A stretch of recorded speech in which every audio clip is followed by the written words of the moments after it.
sat on my phone and I bought thesituationworkout.com, thesituationworkout.net, thesituationworkout.org, jerseyshorabs.com, jerseyshorabs.net. It turns out you can't trademark the situation. Then I looked at YouTube and I was like, my competition was like Casey Neistat, Peter McKinnon. There is zero way I'm going to come in right now and compete with them. Everything was captured. It was like a fucking battering ram of videos for 2 hours. And then you just exist in the ethos. And so it's like, that's why I just trusted you, because like I've seen you, right? I've just accepted the fact that, yeah, this is hard work. So you got to work hard. It's okay. At the end of the year, it's like thousands of videos. If I only had 300 and you had 3,000, who's going to win?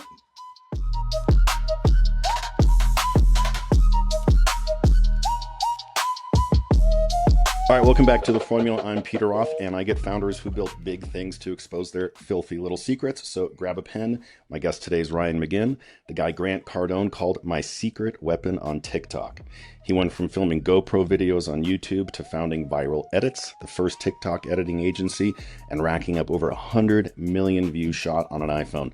He's created over 1,000 viral videos, took over Grant Cardone's short-form strategy, and treats virality as a system, not luck. Today, I'm going to get his real hit rate and the exact formula he used to scale Cardone's account. Welcome to the show, Ryan. It's a pleasure to have you here, sir. Oh, thanks for having me, Peter. Let's dig into this, man. I want to start with your journey, man, because you have a hell of a wild story to share. So let's dig in there. Give me the synopsis of your journy to how the hell we got here today. All right. Well, I'm going to try to keep it condensed because like I could talk an hour and a half on my journey. So, I turned 43 tomorrow. So I'm 43 years old. Happy birthday. And thank you. And I've been making money in some way, shape, or form through the internet for the last 15 years-ish, maybe even 20 now. I don't know. Wait, I started on the internet. I was a professional. I had just turned professional BMX racer. I was working at Lowe's. I graduated college. I got a 2-year degree in computer animation, which I don't use at all to this day. Nothing, really no part of that was worth the money, but I did pay off my school loan. So like, hey, but I came out of college. I was working at Lowe's. I was a door and window salesman, and I was arguably pretty good at sales. And at the time, I was also a competitive BMX racer. I've been riding BMX my whole life. And BMX was turning into what back then it was about to be an Olympic sport. Like any crazy kid, I was like, I can go to the Olympics. And I had kind of done a little bit, I was training a lot to turn pro. I got invited to turn professional, and went to Lowe's because I'd already worked at Lowe's like 7 years because I worked there right when I turned 18. I got a job at Lowe's and I kind of worked my way up into door and window sales. And I was doing pretty well working at Lowe's. I was making like it was like $50,000 a year salary plus commission on doors and windows, and doors and windows are pretty big ticket items, as most people that have homes know that. So I was probably making about $75,000, $80,000 a year as like a 20-year-old kid, with really no plan in life other than like I like to make cartoons on the internet. And that, when I graduated, I kind of just stuck with Lowe's because it was doing well for me. I went through all Lowe's management training, and Lowe's was kind of grooming me because I was like a younger guy, motivated. And, I sustained that, but I got the invite to turn pro. I kind of was like, I wanted to do both, keep working at Lowe's and be a professional. I wanted my plan B, if you will. And Lowe's was like, hey, we can't do that. And I also kind of looked at my life going like, I looked at all the people that were in the positions that I was going to fill that worked at Lowe's. And I was like, yo, that's not for me. I don't want to be 50 pounds overweight and hate my life. So. Right. Real quick. If you run a home services company, you can download my free scripts for roofing, HVAC, and plumbing, like the actual scripts being used by the hundreds of agents across all the 75 plus call centers that we've built. Just click the link in the description and we'll send it to you right away. Okay. Back to the podcast. I basically walked into Lowe's one day and turned in my red vest and was on my own. I cashed in. I was investing in Lowe's 401k because they did stock matching programs back then. And nice. I saved up about $20,000 in 401k over my 7-year career at Lowe's, and basically took the $7,000 hit from the U.S. government and took that money. And I kind of struggled and lived on that like 13 grand for like a year with some of my race winnings. And I met a good friend of mine. He's a big YouTuber. His name's Elliot Hulse. We're still friends to this day. He was very new to YouTube. He wasn't even on YouTube when I met him. We were just doing the same types of workouts, like flipping tires and doing all the crazy stuff. And I was doing it to get better on my bike because I really couldn't afford a gym membership back then. And I was also training other kids on the side that were trying to get faster on their bike. and met Elliot. We became, not instant friends, but pretty quickly became friends. And one thing I did buy when I worked at Lowe's was I outfitted my parents' gym or garage with all kinds of really expensive gym equipment, because making like 80 grand a year when I was like 20 years old, I didn't spend my money on anything. I just bought gym equipment, and I bought Nice. a 2001 F-150 supercharged truck that got me in a lot of trouble. And I bought gym equipment. That was my life. And so when I met Elliot, he was trying to open a gym. So I was like, hey, can I put all my gym in your warehouse, my equipment in your warehouse? Because my parents want me to basically kick me out at this point because I'm taking up their whole garage.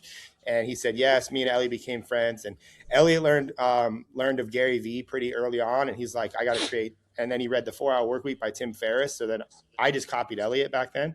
So I read the 4-Hour Workweek by Tim Ferriss, and we both came up with the idea we need to make digital products. So Elliot chose football and I chose BMX, and I created a BMX training DVD. My dad was a videographer, so I've grown up around cameras a lot of my life. So my dad helped me make a DVD. I convinced my dad to be a partner in the company. I said we were going to get rich, never have to work again. That never happened. But I did create this DVD, and I basically self-funded my professional BMX career by selling this DVD. I taught myself how to code a website. I was drop shipping. I was shipping, printing like every DVD that went out.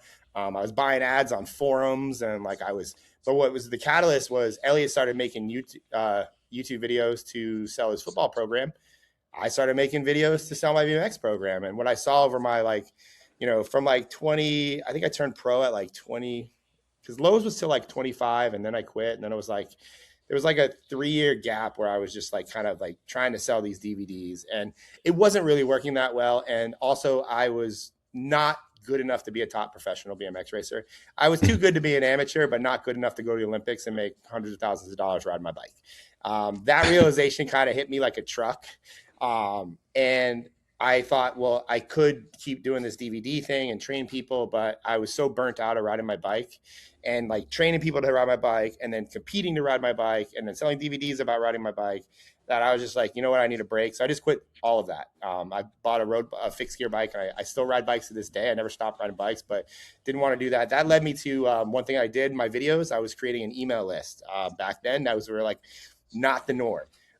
So I had this like 10,000 people on an email list, and I realized really quickly they were all parents. Well, what do parents need? Well, they need workout programs. So I started becoming a fitness affiliate, selling that, started making videos, trying out different workout programs. All this is still available on YouTube back in the archives if anybody wants to find it.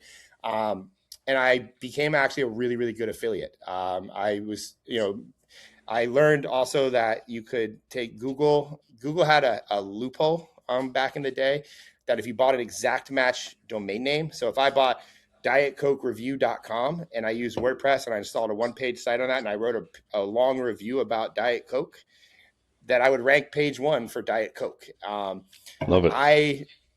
I've kept in the fitness lane because I was generally interested in fitness and I had a lot of knowledge. I was actually a certified personal trainer through NASM. So I was like, I can come up with workout programs. So I just started targeting celebrity workouts and things of that nature. And I found I had some breakthroughs when it came to if I would pick a movie. An example of this that I made a lot of money from was a reality TV show, MTV's Jersey Shore. I bought every domain name associated to MTV's Jersey Shore while sitting in the movie theater watching Iron Man 1 on the screen, because they played a preview for Jersey Shore, which was going to release in a few months at that movie. And I sat on my phone and I bought thesituationworkout.com, thesituationworkout.net, thesituationworkout.org, jerseyshore.abs.com, jerseyshore.abs.net, Jersey Shore abs. And then I went home that night and I installed a website on all of those domains. And then I honestly forgot about the sites. And then I saw more advertising about Jersey Shore, like, hey, first episode is starting Thursday, this date. And I was like, dope. Oh, I got those sites. Let me go. So I went home and I wrote a very sales-driven, copyrighted, hypothetical workout that all these actors did to look like they do on Jersey Shore. And if you guys remember Jersey Shore, they were all pretty jacked and lean and shredded. So I put this article on all the front page of all the sites, and I linked it to some affiliate fitness products, and Jersey Shore launched. And every Thursday for about a year, I made about $3,000 to $5,000. Oh shit! And MTV tried to sue me a couple times, but I registered. You turns out you can't trademark the situation. So I never let this. Then MTV tried to buy the sites off me, but they weren't paying me enough, and I was an arrogant kid, and I was like, "Fuck you." So I just kept selling it. But when that worked, I replicated that process for every movie coming out for the next year. And like Captain America workout.com.net.org, Thor workout.com.net.org. And I ended up after about a year and a half, I had about 500 websites, all making a roughly, a few sales a week. I had increased testosterone naturally.net. I had so many domains. And I was doing it with one VA who was writing all the articles for me. And then I would take this one sales page that I had written and crafted and tested to the moon. And that just became the front page on all the sites. So all the traffic was going there. That's when I met my now wife, Kristen. And I was on top of the world. Like I was buying bottle service 3 nights a week. I was moved into the downtown apartments where like nobody could afford, and everyone was wondering how this kid could afford it. I had like the emo haircut. I wore cut off jorts, like sleeveless shirts. And I was, as an extreme sport athlete, you kind of like grow up with like a chip on your shoulder, I guess is the best way to put it. You were always kind of like a loner. Like, I spent most of my days like digging jumps in the woods, by myself. So it just like, I don't know, you just have a kind of an edge about you and especially at the level that I did get to, even though I wasn't the best, like BMX was my life. And like, you could ultimately get seriously injured every time you tried to do your thing. So it kind of messes you up in the head a little bit, I think, in a good way. I would say that's a good way. But yeah, I had all these sites. And then one day Google changed the algorithm, the Google Panda update happened, and all of my sites disappeared overnight. So I went and I did not save a penny. I did a really great job at spending all my money. And then me and my girlfriend at the time, which is Kristen, we were living in a 2-bedroom apartment in that nice apartment building. And like, I had to have many conversations with her. Like, I can't afford rent this month. Like, and her career was starting to take off. She's actually very successful herself. She oversees the entire country for infection control. She started as a nurse, then went to nurse and dialysis. And then like, she's a corporate level executive in her life as well. So we kind of, now that's always kind of a challenge because we both have crazy busy schedules and a 10-year-old daughter. But we ended up breaking up for myriad of different reasons for about a year. And in that year, I found YouTube. I decided as I looked in the mirror that like, I don't like how I look. I need to change this because I look like I'm going to rob a convenience store. And I'm basically a broke ex-BMX rider who has all this experience selling shit on the internet. So I turned to YouTube to kind of reinvent myself. And I found all the style YouTubers. They were very small. There was only a couple of them back then, but I was watching like all these videos on how to dress better. And I was like a newly single guy, and I did have a little bit of money saved. So I wasn't like, but I had an air mattress on the floor. I had my really expensive bikes in my room. And I was going out every night again because I was a single guy. So I was like, oh, I wonder if I dress like this, if women will respond to this. Well, turns out women really like guys who dress well. And what a surprise. It was an amazing discovery for me. I'm like, they don't like the guy that looks like he's going to rob a convenience store. They like the guy that has a tailored suit, or they like the guy that has like a leather jacket. So Ryan, let's pause there for a quick second. Yeah. What's your excuse now for looking the way you look? Because you kind of went backwards. What's up with that? Oh, well, I like to dress. I dress now. I'm 100% for attention. My life is filmed. And honestly, I live in Florida. It's 100 degrees all the time. So I don't own very many shirts that have sleeves. And I wear 5-inch shorts. But, I did learn, I learned that the way you look can heavily affect how people treat you and the types of attention you can get, which in the short form world that we live in now is very powerful, in my opinion. But in that time frame, a lot of my friends were like, can you help me? I have to go to this event, or I have a date with this girl. Can you help me dress? So I saw money opportunities in my eyes, and I started making YouTube videos teaching guys how to dress better to get laid. And it did pretty well. All those videos are still out on the internet to this day. I created a lot of digital products and courses. My flagship product was called 51 Handsome Guy Secrets. And it was 51 videos on how to be handsome. And then I had a sub product that did extremely well, which is called 7 Outfits to Make Her Want to Fuck You. And I started making videos 5 days. And I when I can find a system to something and I can kind of replicate it, I build out my life in a way that I can easily do the thing that I want to do. And I did that even back then. I bought a small studio. It was like $600 a month. I built a whole selfie mirror and a wall setup with lights on one side. I had my camera set up on a tripod where I could talk. And every day, Monday through Friday, I would get to my studio around 10 a.m. and I would film my video for the day. I would walk over, I'd take clips of me wearing the outfits, pictures of all the shoes, and I'd sit down and I'd edit it. I'd make my thumbnail, I'd hit upload, and I'd go home. And I did that 5 days a week for 2 years.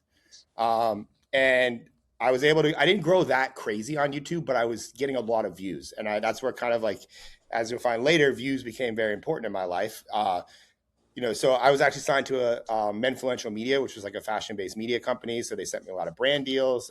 And I did pretty well selling the digital products, plus the brand deals, plus my YouTube views with ad revenue. I also learned that subscribers weren't the big thing. It was just like views for ad revenue. I want to say that got me really quickly to, I think the peak I did around $200,000, which I was like, again, self-supporting myself. And in this process, I had gotten back together with my now wife, Kristen. So we stayed about a year, and I built all this while we were not together, which I think is a pretty cool thing to say. And she's like, wow, that's why I like that guy. But after doing this for like 2 years, I was going on like year 3, a lot of opportunities were starting to open up, and it was kind of forced to like go harder on the dress better to get laid. And I really wasn't that guy anymore. We just found out we were having my daughter. She's now 10. And I was like, I just can't do this. So I quit.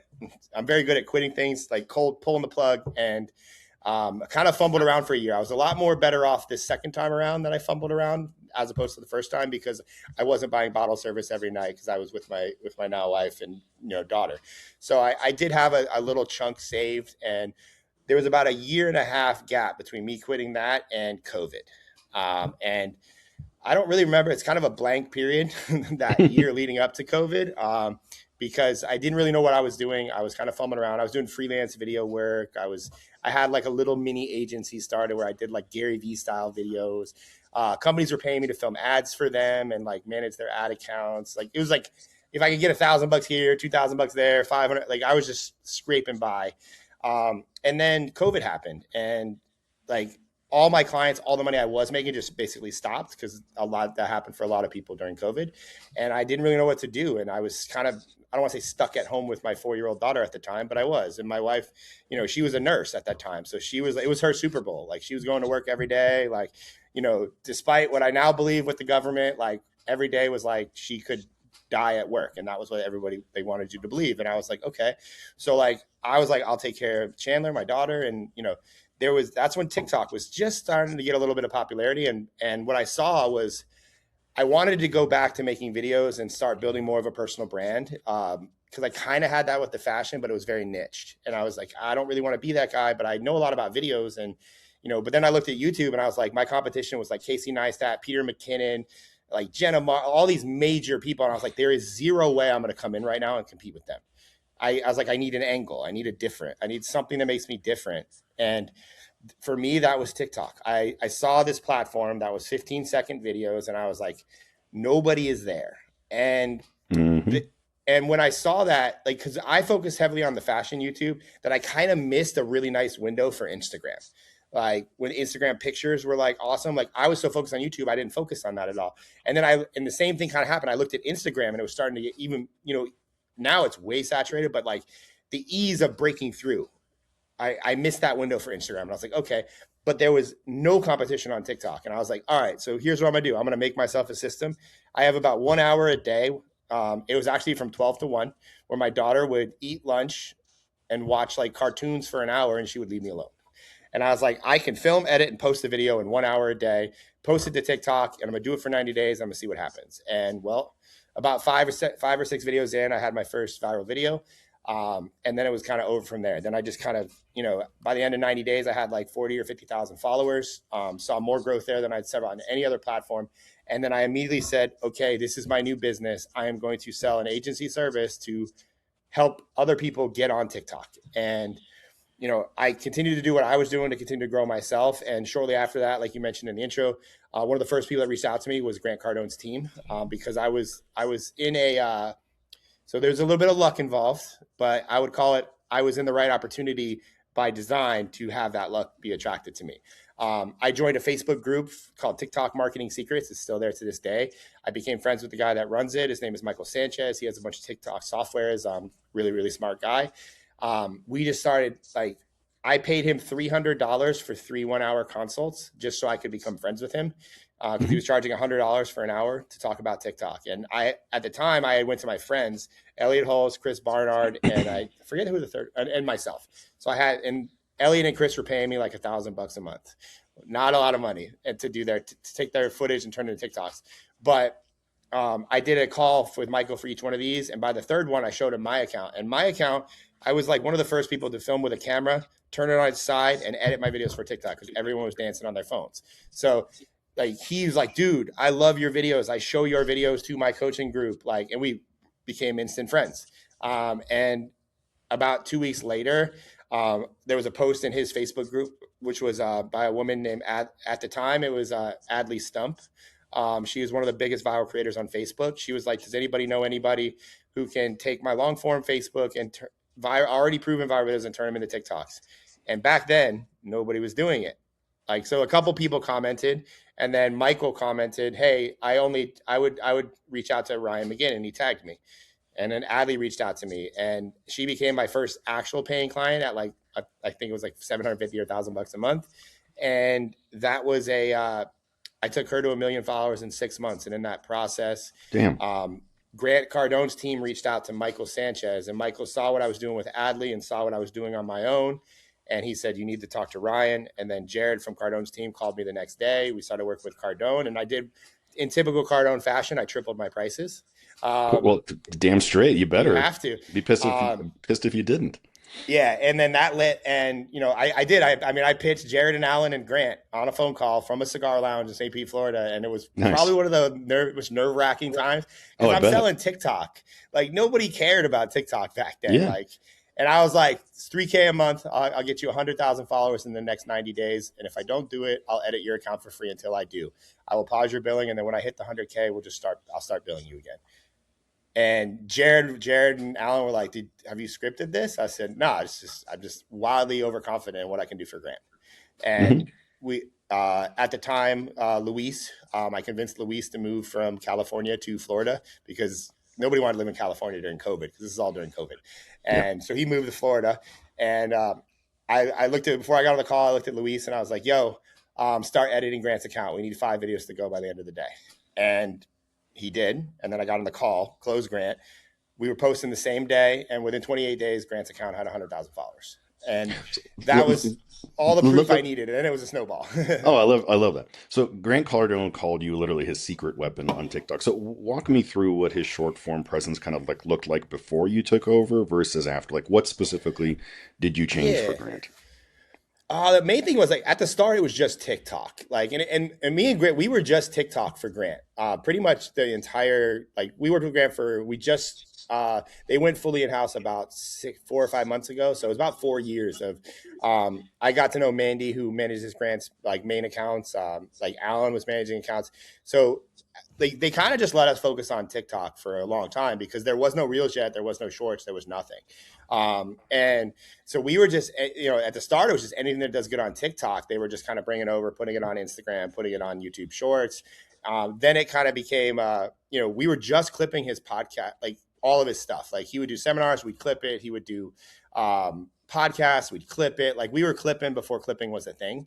And that was like it for about 2 years. I always communicated with Mandy and Alan because they were always getting us new footage, letting it, kind of working together there. And Mandy kind of oversaw the Instagram, and he was the first, like, a lot of people really, really oversee and like baby their Instagram. So without respect to all the clients we work with, it was like, okay, we really kind of come in on the platforms that nobody cares about, which in most cases is YouTube Shorts and TikTok. And so that was kind of my relationship with Grant for about 2 years. And then his views and performance, we went all the way to 1 million in that time frame for him on TikTok. And he had already, I think his YouTube subscribers doubled and his Instagram was growing because it became like every once in a while they'd move a video over, and then it was like every day they were moving videos over. So it was like they were starting to, and then we started seeing our videos being run as ads. And I was like, that was like the stamp of like I've won. Whenever I saw a Cardone ad with one of the TikToks that me and my team made, I was like, fuck yeah. That's huge. Yeah. So, that was kind of a relationship. And then it got to a point where Grant, his performance was shit. Like, his account was kind of dying on TikTok. And I knew why. It was because we needed fresh face to camera footage. I said, we need fresh stuff because we had tapped the well of repurposing so much Yeah. that he had nothing to work with. So I, convinced Alan to get me 2 hours of filming with Grant. And mind you, I never met the guy in person. We'd had like one phone call for 2 years. And I will say, Grant's credit cards never fail. They treated all the organization treats their vendors with like a lot of respect. And Nice. I don't have anything negative to say about Grant, and it only gets stronger as so 2 years in, I get my 2 hours, and I bring Luis and Savannah with me. They've worked with me and my team since day one. I was like, guys, we have 2 hours with Grant. We have to get as much footage as humanly possible in 2 hours. I said, so Sav, you're going to be on like the vlog cam. I said, with a shotgun mic, I need a 2 hour file, start to finish. Never turn that camera off. Get everything. Whoever's talking, point the camera. Then I was like, Luis, here's your iPhone. Same thing. Never turn the phone off. Start and stop the files every 5 minutes until he tells us to leave. And then I was going to run the main camera. And, I walked in, I'm meeting Grant, and he's like, who's in charge here? Is it you? You're Ryan, right? He's like, Grant Cardone. I said, I obviously know who you are, sir. And he said, don't need to call me sir. Just call me Grant. This is my daughter, Sabrina. I was like, oh, meeting Sabrina too. Okay. Hi, Sabrina. And he's like, why are my views shit? And I was like, oh, expected this. Okay. He's like, so he's opening his phone, going through his analytics with me. And I said, look, Grant, I'll be honest with you, bro. The views are shit because the hooks are shit. And it's my responsibility right now to make sure that I don't leave here today without getting good hooks. And if I don't do that, you can fire me in 30 days. Same thing. And he's like, I like that. Let's go for it. And we went into his studio, set up the camera real quick. Everything was captured. It was like a fucking, battering ram of videos for 2 hours. And then 2 hours goes. He's like, do you guys have to leave right now? I just canceled the rest of my afternoon. Can you stay till like 5? I said, I'll stay as long as you. I was like, I'll stay as long as you want, Grant. Kept going. We ended up leaving with about 4.5 hours worth of content. And then we drove back home. Like, he made sure we had caffeine. He gave us food. Like, it was a really great experience, And by the time we got home, we were already editing videos for him because I had Luis editing in the back seat. They were already starting to get posted by the time we got home because it's about a 3.5, 4 hour drive from Miami back to Tampa. And from that day forward, Grant's account got 1 million views a day for about 45 days straight on TikTok. Damn. And then he brought me in to work with Elena. He's like, Ryan, I need you to fix Elena's account. So we started Elena's short form. And then it was like when he had big events, like, it came like, hey, Ryan, I'm doing the last 10X. Me and Elena would want you to be one of the like 5 people that has all backstage access and can film with. I want you to capture all the behind the scenes. So then I became that guy. I was in Vegas for a week filming from 6 a.m. to 6 p.m. And then getting all that footage back out as, but yeah, that was about 4.5 years of that. And from Grant came a lot of very, very, not like direct referrals, but people knew that I was, because they saw my presence and they saw Grant's presence. And then there's some people that I am bounded by the most airtight NDA ever in existence that I can't say their names publicly, but they make books and the cover is purple. You probably heard of them.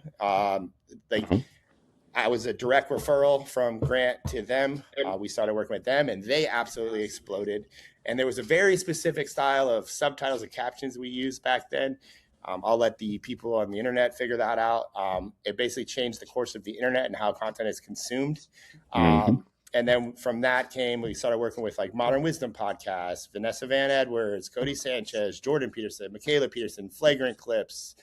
I've worked with it's over 100 clients at this point. Half of it was very rare that we worked with anybody that had less than 1 million followers. I work with a lot of people that don't have 1 million followers, but like that was like for the longest time, it was just like anybody was like, right. Like, and we would do the same thing. It was like, we would do like 90-day stints of like mass volume. We'd take accounts from like dog shit to like hundreds of millions of views. And, some stayed long-term where we just kind of clipped for them. And yeah, that's been the last 4 years of my life. Dude, I love it. And this is a perfect pause. So you won't work with with someone with under 1 million followers. So my question for you is this: on behalf of all those creators out there who do not have 1 million followers, which is the vast majority, what would be their cheat code to finding someone like Ryan Magin who they can use on their behalf, who isn't of Ryan Magin's status yet?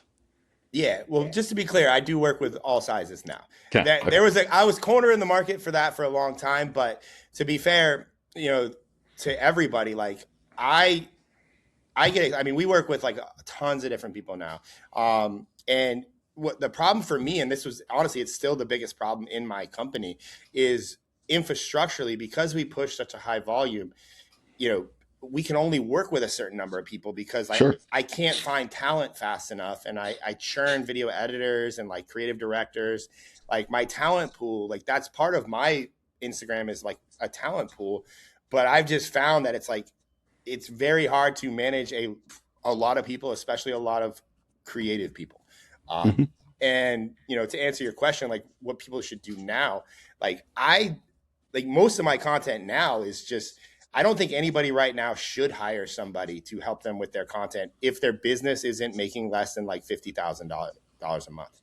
Like if Mhm. you are under 50K a month, you honestly can't afford the proper media team to get you the results that you need to be Fair. able to go to the next level. So in that, like, that's why I have a $29 So, digital product. so let's talk levels. That's great. So let's Yeah. talk levels. So for people who are sub $50,000 a month to people who are at the next level, call it, whatever, 100 to 200, for people who are doing over 200 and can start to afford putting together like an actual creative team, what is your advice to those people, what they should be doing at each stage? Yeah. So stage one, I think you should do it all yourself. For sure.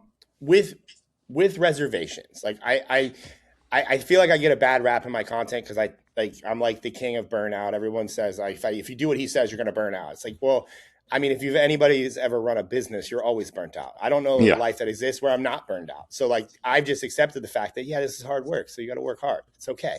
Fact.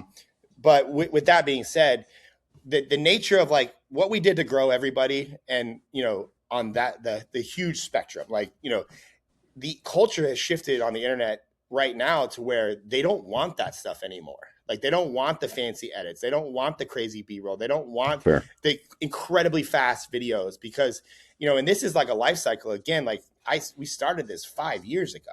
Like, so what worked then does not work now. And, what works now is the number one skill you need to get good at is speaking on camera. Yapping. Like, yeah. Like, and I Yeah. even hate the term yapping because it's just like, I mean, it's just like a cute term, but it's like, Yeah. okay, I could turn a camera on with a camera and I can say the same thing. I could turn my phone on and say the same thing. I can go stand on stage to 1,000 people and say the same thing. Like I have the skill set, like, it's being able to formulate a quick thought and like fire that out with minimal mistakes and hitting on all the things that to get your point across. And that is a skill set that everyone on the internet lacks. It's just like the best yappers are the ones that just have a good video. Like they say a good hook because they're used to speaking in a way to get attention. They structure their sentences together to where you can follow along and they have a high retention on the video. That is only built by reps. And we saw that with all the clients we worked with, because we would do huge batch filming sessions. Every time we filmed, it got better, it got faster, it got easier because they were just compressing the timeline of reps. And it's the same thing with going to the gym. Like you don't bench 315 on day one. It takes you a little bit to get there unless you're a freak, like, and it that's where like the internet right now and a lot of the business owners that are probably watching this are like thinking about like, I got to get a social presence and build a personal brand. It's like, you have to compress the timeline of how many videos you get out. So like, and I found a magic number seems to be around 100 videos. If you can get 100 videos out really fast, you're going to be vastly different from video 1 to video 100. And you also have a magical thing called momentum, and the algorithms love momentum. Like, and that's just volume. Like, and if however anybody can get, 100 videos out and posted on the internet is far more beneficial than paying anybody for strategy, than paying anybody for editing, than paying anybody for creative direction. It's just, you need to see how the internet reacts with how you speak and how you talk. And the internet will tell you what they want to hear from you, how they like you to say it, what videos you should focus on, what products you should sell. It all comes together, and it just takes, it might be 50 videos for some, it might be 500 videos. Like I have almost 4,500 videos posted on my Instagram account. And it took me until that to finally get a low ticket product that converts at $29 because I knew exactly the people that needed this product based on everything that I had seen from all the comments, from all the data, from all the videos that got views. And you don't get that unless you just put the shit out there. And right now, everyone's focusing on video editors and creative strategists and content directors and like clippers. And I'm like, bro, my iPhone is 100% free. The Instagram Edits app is 100% free. And I don't care how busy you think you are as a business owner. You can take 10 minutes out of your day to film a video that's going to be the best free marketing that you're ever going to get. And that's all a video should take you. You should be able to take out your phone, hit record, say what you have to say, stop recording, take the video, put it in the Instagram Edits app, cut the front, cut the back, put a title box on the top, and use the auto captions that used to take us an hour per video to do. Now is done in about 12 seconds on the app. And then you just hit post and then you do it again. And if you could do that 3 times a day and you could do that for the next 100 days, there's no way you can't possibly succeed or at least know the direction you should be going because it is pure volume and it works. And that's like, I know people that are firing their media teams right now and they're literally just doing that and they're making hundreds of thousands of dollars a month. Like, because the internet has shifted. Like, now if you're in a case where you're like, I do 3 podcasts a week, I have hours of footage, and that usually comes when you start. That's where like the 30 to 50K a month starts coming into play. It's like, there's zero reason. Like my short form, my Instagram alone, minus my agency, does anywhere from like 15 to 30K a month right now and has for the last like 4 months based on me just making 3 videos a day. Like, and I'm trying to scale that. So now, yeah, I need to bring in a little more help because I'm also running $1 million agency. I also have a wife. I have a daughter. It's like now I need help, but if you're feeling like that, if like, you're like, I just do not have the time to do this. Like then the first person you're going to need to get is, I wouldn't even try to hire an editor first. I would find somebody that is local to you that can film for you and get that footage out. Yep. Like, and that is the form of like, there's a lot of terms for that. Like back in the day, they used to be called shredders. They could shoot and edit.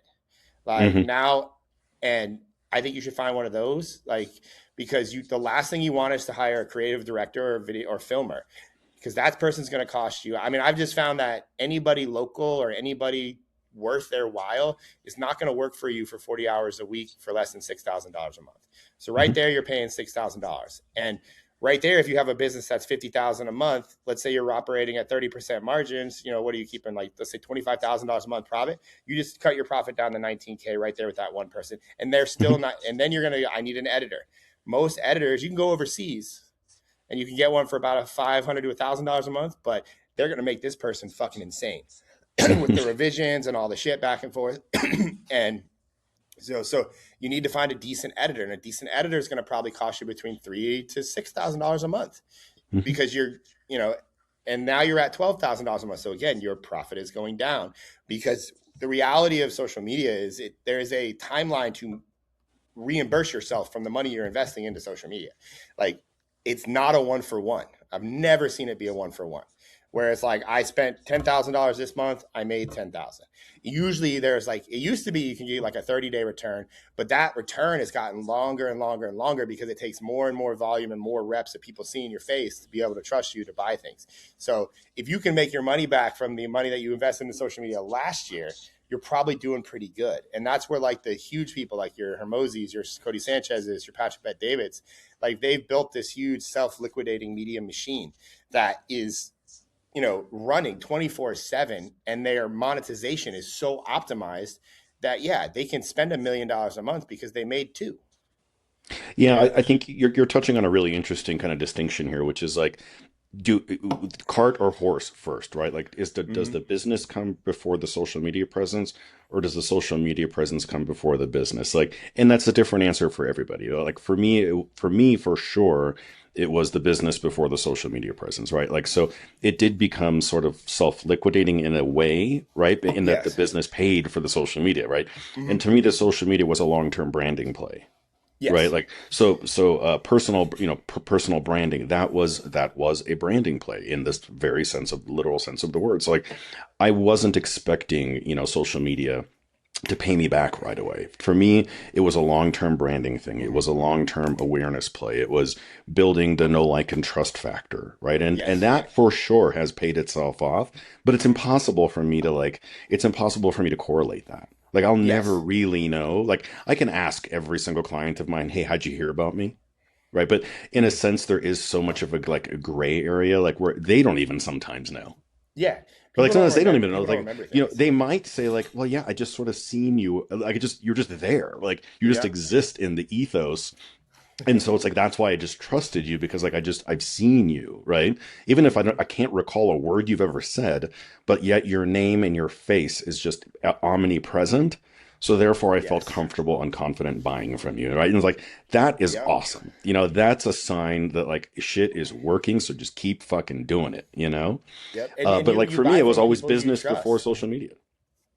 What's Yeah, that? and you kind of like there's a lot of like the problem right now is there's a lot of people jumping into social media that don't have a business, and then there's also a lot of Bingo. people with businesses that don't understand social media that are jumping in. It's like we have the like an intersection of like both types right now, and the reality is it's like you need to be 50% of each. Like, and business owners don't want to identify as a content creator, and content creators don't want to identify as a business owner. It's like they're allergic to each other. And the reality is you need to fall somewhere in the middle because business owners need to learn from content creators to learn how to articulate their thoughts, tell their stories, make visually entertaining videos, and do things that content creators do because content creators are more artists, businesses, are more operators, to a degree. I don't want to say like there's founder, operator, and all the fucking titles, but like business owners are like, they want to make machines that print money. Content creators want to make videos that get views. Hmm. Like, and in the second you're a content creator going, I need to make money. You're skewing back over here. And if you're a business owner, you're like, shit, I need to market. I need to get views. I need to reach new customers. Now you're going over here.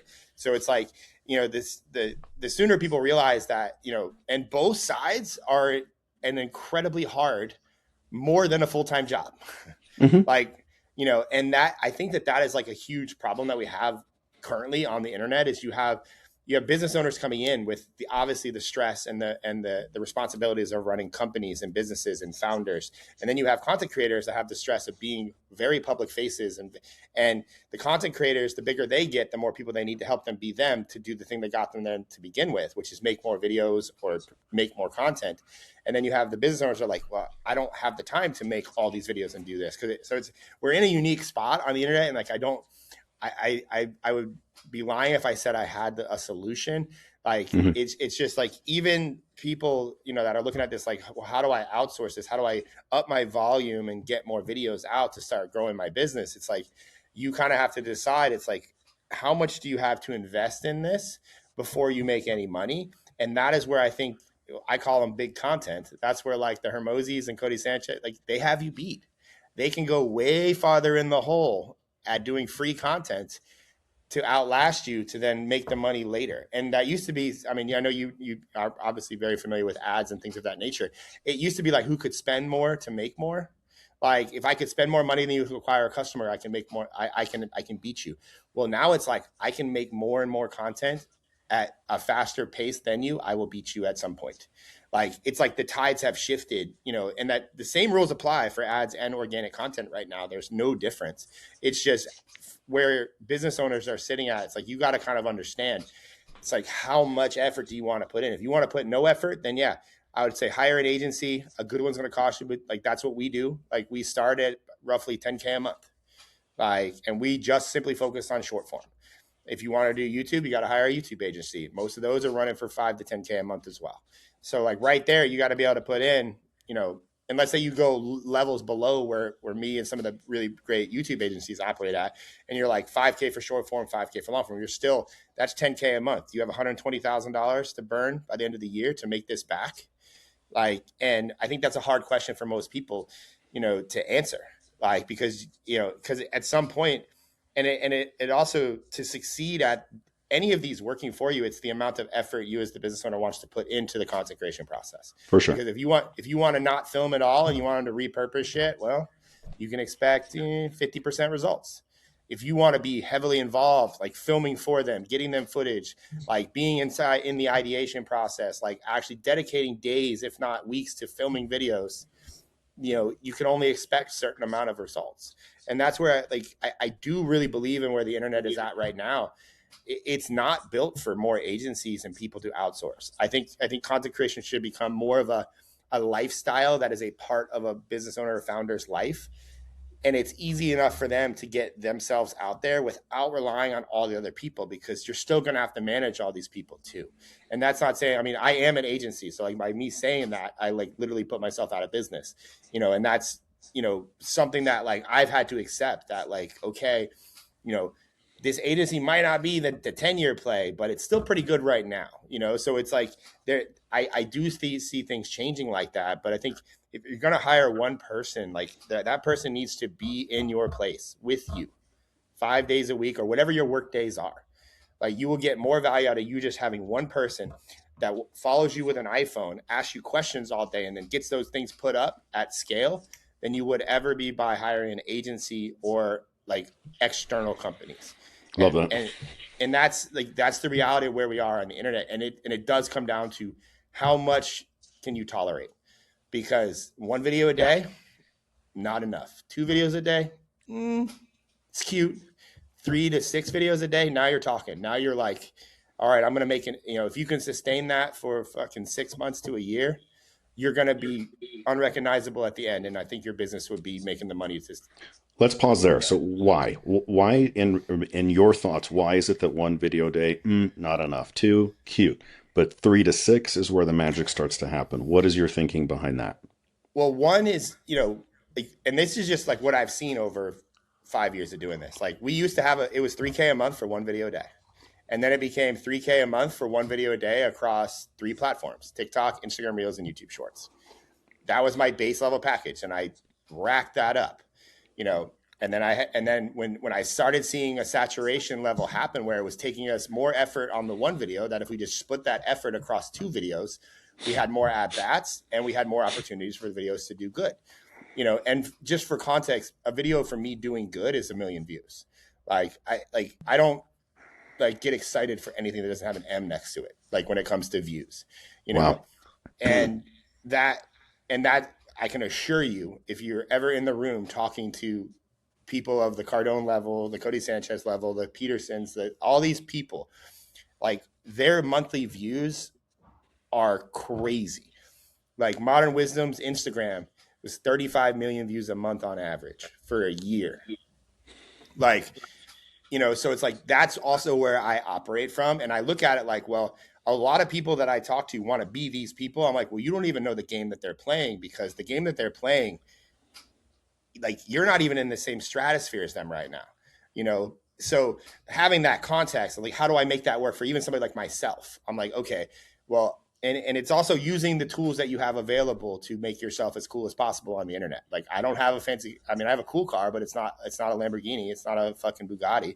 So like, I use my car, which is a lifted Porsche Cayenne. I talk about it. Porsches get views. It's like the cheapest Porsche you can buy.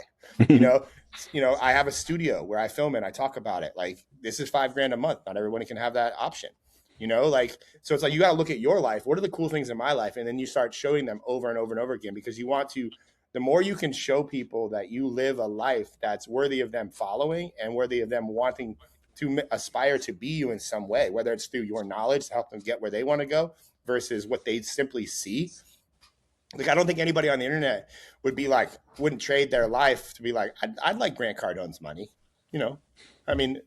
I'd like to own a jet. That'd be pretty cool.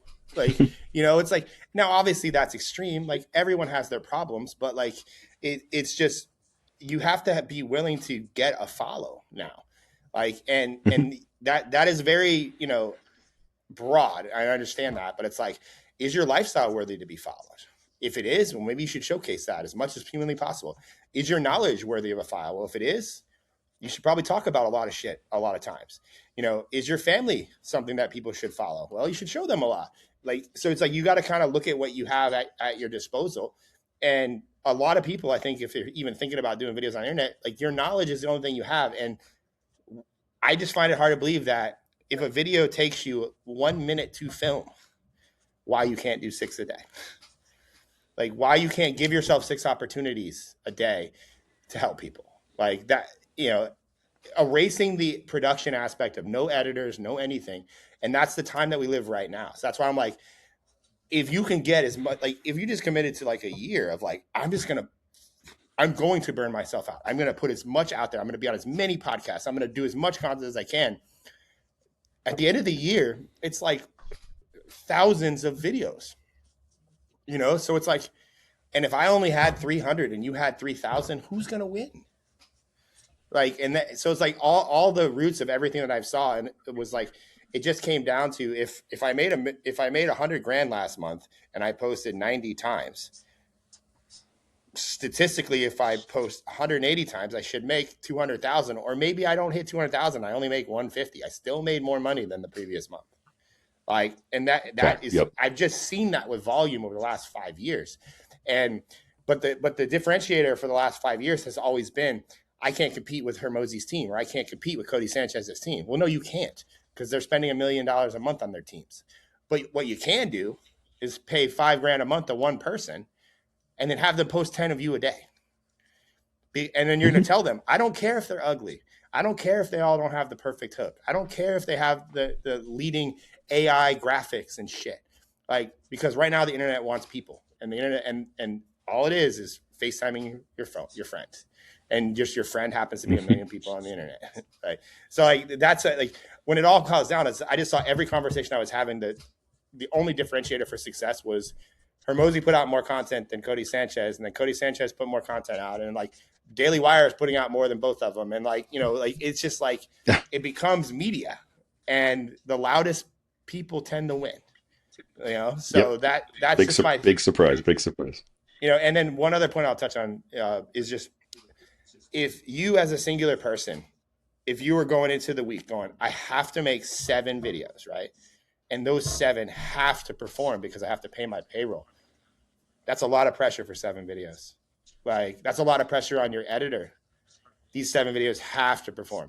But if you say, I'm going to give you 100 chances, like the math, you know, it is less pressure on yourself, and it's less pressure on your team, because when you see it, it's like drugs, man.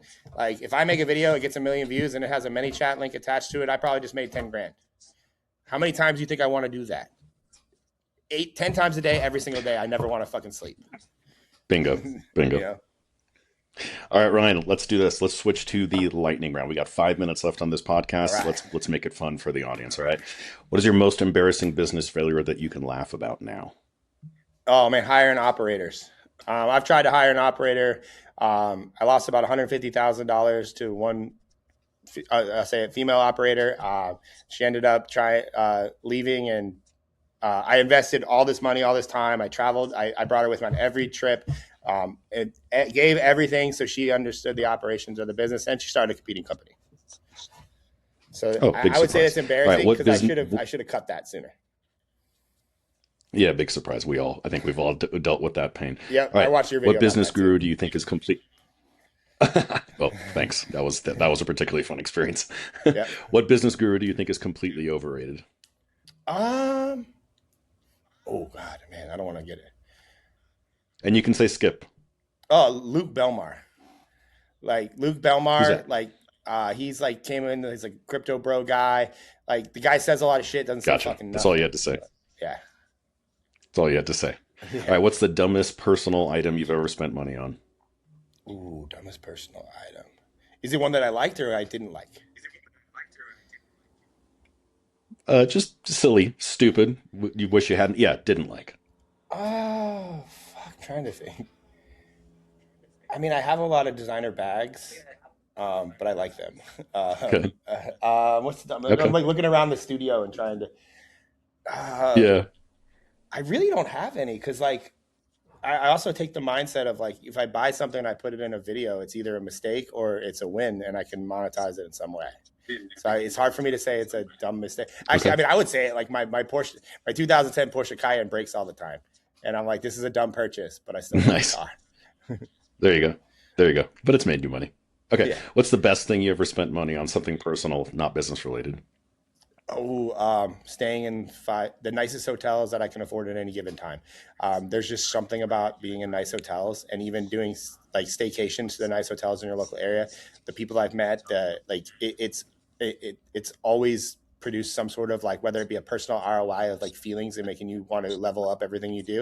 And then I would do a short second Hmm. of anytime I've ever bought bottle service, it's always ROI positive for me. To the point where I have an unhealthy relationship with Okay. partying because of it. Love it. Love it. Okay. You've worked with Grant Cardone up close. What's the weirdest habit of his that nobody talks about? I mean, well, I think the weirdest is that they're Scientologists, and most people don't. They know that, but they don't know that. And I've been Didn't know to, that. yeah, and I don't think it's a bad thing, but it's definitely different. And I've learned a lot about Scientology through filming with him and Elena, to the point where I'm like, yo, this L. Ron Hubbard guy seems pretty legit. Like, Oh my but I would God. say Okay. that All right. You've that's made all. over 500. All right. You've made over 550 GoPro videos. What's the most ridiculous stunt you've ever done? Oh, GoPro videos. Well, I made it a point when I first started on Instagram and stories became popular. I was going to film a video every day. It was a 15-second GoPro only video that I filmed vertically. And to do that, I mean, to film myself riding my fixed gear bike, which is what I had at the time, and that was a part of my day-to-day life. I rode every morning. I flipped over the handlebars 3 or 4 times trying to film myself. Um, Pretty much separated my shoulder doing that. I've almost got hit by cars trying to set my camera up in the middle of the road to get a shot. Um, but I would do it again tomorrow. Okay. Last question. If social media got banned tomorrow, what business would you go into? Ooh, good question. I would take all my knowledge of making videos and I would find a place to run videos as ads and run them Mhm. there, and I would put money behind the videos. And if I didn't have the access to video, and like you just took video away as well, I would make videos and I would take the transcripts and I would turn them into written things. Love it. All right, Ryan, this has been a pleasure having you on today. Sincerely appreciate it. I think the audience does as well. How do people find you online? What's the best way to find you and your business? My Instagram is my main. I would call it my second child. My first is my actual child. I don't want to give it. I don't want to give Instagram power over my kid, even though sometimes it feels like I pay more attention to it. But yeah, my Instagram is my name, Ryan McGinn. It's the verified one. That's. I mean, I answer in DMs. There's a lot of many chat funnels on there, so it might take a minute to. You might have to message a couple times, but that's really it. Like, Instagram is my main contact. You can email me through my Instagram. Like, I'm pretty open on the IG. Awesome, man. Ryan, thank you so much. It's been awesome having you on today. Nice, thank you. All right, my And man. Have anything a great rest of any your day. any direct advice I can give you to help you? Yes, we're going to stay on. You and I are going to chat some more. So this has been an awesome time. Cool. Thanks, man.